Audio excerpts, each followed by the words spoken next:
de otro ácido monoprótico, que es el ácido cianhídrico. Si fuera un precipitado de nitrito, nitrito ¿de qué derivaría? De un ácido nitroso. Todos estos obviamente que son ácidos débiles o lábiles. Pero ¿qué pasa si yo tengo ahora un precipitado como este? ¿Qué pasa si yo tengo un precipitado como este? ¿Qué pasa si yo tengo un precipitado como este? La fórmula será la misma. ¿Se acuerdan cuando era esto? ¿Cuál era la fórmula? S al cuadrado, KPS, concentración de protones dividido constante de acidez. ¿No me equivoqué? Sí, está bien. Esta es la fórmula que yo empleo cuando tengo precipitados de esta característica o aquellos que derivan de ácidos monopróticos o que tienen una sola constante de acidez. Pero ¿y si yo tengo precipitados como esto? ¿Qué ocurre? ¿Voy a emplear esta misma fórmula? No. La respuesta es no. Parecida, pero no la misma. ¿Por qué? Hagamos cada uno de ellos. Por ejemplo, el sulfuro de cobre está en equilibrio con cobre más sulfuro. A su vez, ese sulfuro de cobre, si yo le agrego un ácido, ¿qué va a suceder? Más un ácido me da sulfuro monoácido. Ese sulfuro monoácido sigue reaccionando y me da ácido sulfídrico. Finalmente, ¿qué tengo yo como reacción final? Sulfuro con sulfuro se va, sulfuro ácido con sulfuro ácido se va y me queda que el sulfuro de cobre más 2 protones reaccionan para generarme el ion común más ácido sulfídrico. Eso es con el sulfuro de cobre. Si nosotros analizamos, esto es KPS, esta reacción es la inversa de la constante de acidez 2, esta reacción es la inversa de la constante de acidez 1. De tal manera que la K final o de formación va a ser KPS dividido Ka1 por Ka2. Analicemos el segundo, el carbonato. El carbonato le pasa lo mismo. Carbonato de calcio es un equilibrio heterogéneo de calcio más carbonato. Si a ese carbonato yo le agrego protones, me va a formar bicarbonato. Si a ese bicarbonato yo le sigo agregando protones, me va a formar ácido carbónico. Ese ácido carbónico tiene la particularidad de descomponerse. Aquí se va bicarbonato, carbonato con carbonato. ¿Y qué me queda?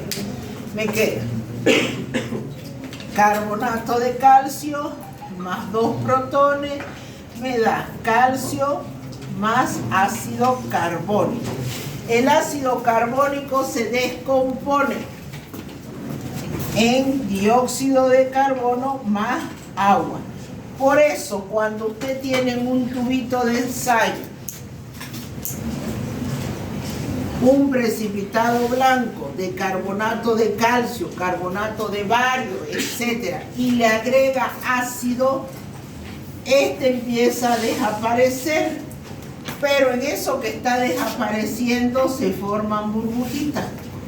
¿Qué son esas burbujitas? Oxígeno. Dióxido de carbono. Analicemos nuevamente esta reacción. Esto es KPS. Todos que tienen doble flecha. Al tener doble flecha, ¿qué me dice? Que hay un equilibrio. La primera es la constante. El segundo equilibrio es la inversa de la constante de acidez 2. Esta es la inversa de la constante de acidez 1. Finalmente, nuevamente, la K final, ¿a qué va a ser igual?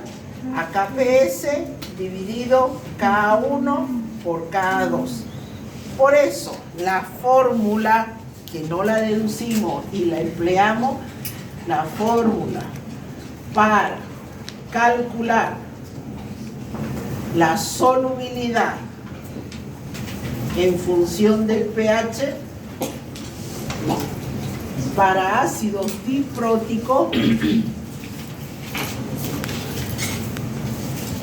es, dos puntos, solubilidad al cuadrado, nuevamente, parecida a la anterior, KPS, ¿cuántos KPS? 1. Pero ¿cuántos protones tenemos acá? 2. Entonces va a ser protón al cuadrado, dividido, ¿cuántas constantes de acidez están involucradas? 2. 2. Entonces va a ser K1 por K2. K2. Si me preguntaran, ¿cuál es la solubilidad del carbonato de calcio en medio de una solución de pH 10? ¿Qué vengo y hago yo?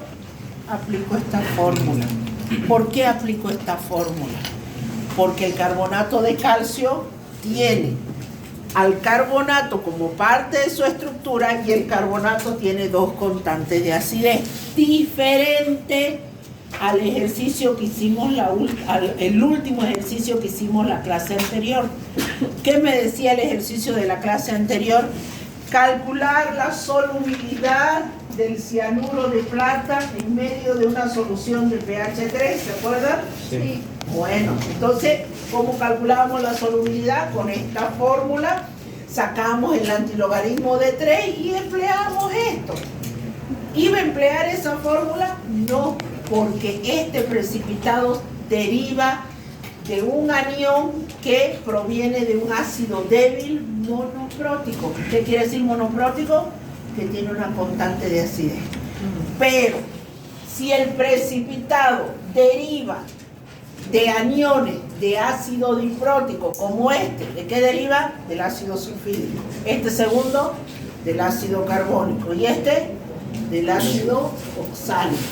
Yo les estoy colocando eso como ejemplo, que son los únicos, no, de todos aquellos precipitados que derivan de ácidos débiles con 2 hidrógenos o ácidos dipróticos, yo empleo esa fórmula. ¿Está claro entonces? Ahora, si usted me dice, y puedo emplear acá, si yo necesitara calcular el pH cuando empieza y cuando terminan de precipitar estos, ¿qué tengo que hacer?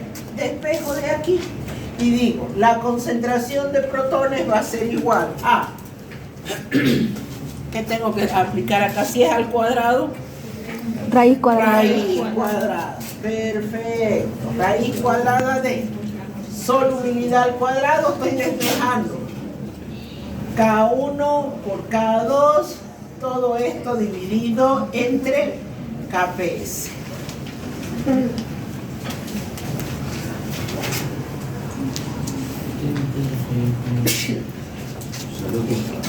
Valores críticos. ¿Cuáles valores críticos voy a emplear?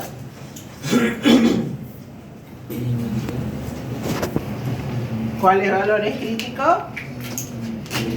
S 10 a la menos 2 y S 10 a la menos 5. Lo mismo. Y voy a hacer gráfica pH versus solubilidad. Voy a hacer la gráfica. Exactamente lo mismo que la anterior. La única diferencia que ahora voy a emplear esta fórmula. Empecemos con los ejercicios.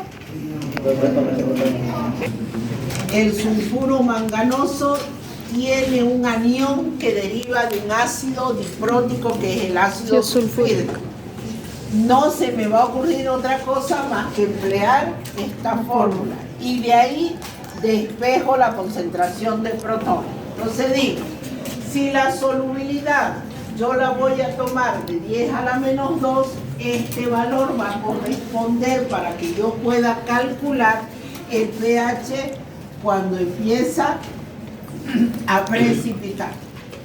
Reemplazo la concentración de protones, raíz 10 a la menos 2 elevado al cuadrado, no me olvido porque es S al cuadrado por constante de acidez 1. constante de acidez, uno de quién? Del ácido sulfúrico. El ácido. Cuidado con los datos.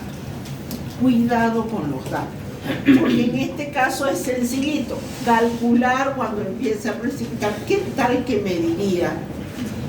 Determine en qué condición se encuentra el sulfuro manganoso en medio de un ortofosfato y ácido de sodio.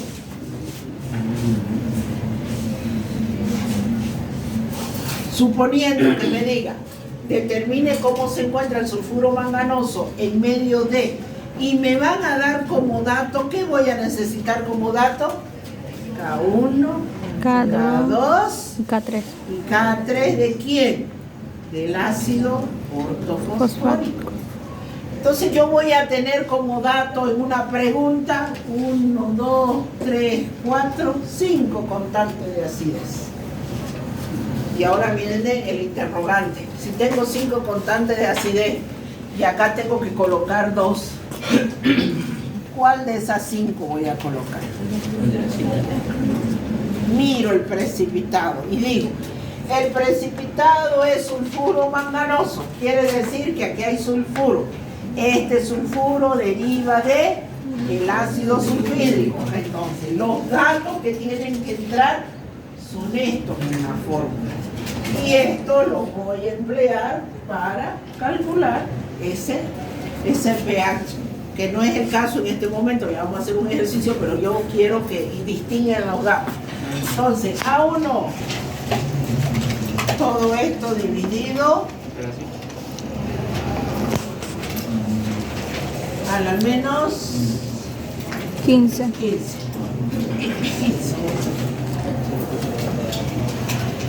¿Cuánto sale?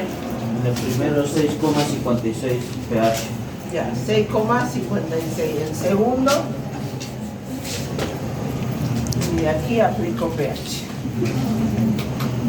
Ya en caso ustedes verifican, miran, este punto 0,6. Entonces la gráfica viene, este es el sulfuro manganoso. Si el ejercicio me diría, en este caso solo el ejercicio que me dice determinar el pH cuando empieza y cuando termina de precipitar el sulfuro manganoso, listo. Pero ¿qué hubiese pasado si me dice determinar en qué condición se encuentra el sulfuro manganoso en medio de una solución de perclorato de potasio? ¿Cuánto sería el pH? 7. Está por acá. ¿Cómo se va a encontrar? Precipitado. En equilibrio. Parte precipitado, parte disuelto. Porque por debajo de 7 disuelto. Entre 5 y 7,06 en equilibrio. Y por arriba de 7 precipitado. Listo, ¿vieron que es lo mismo que el anterior? Exactamente lo mismo.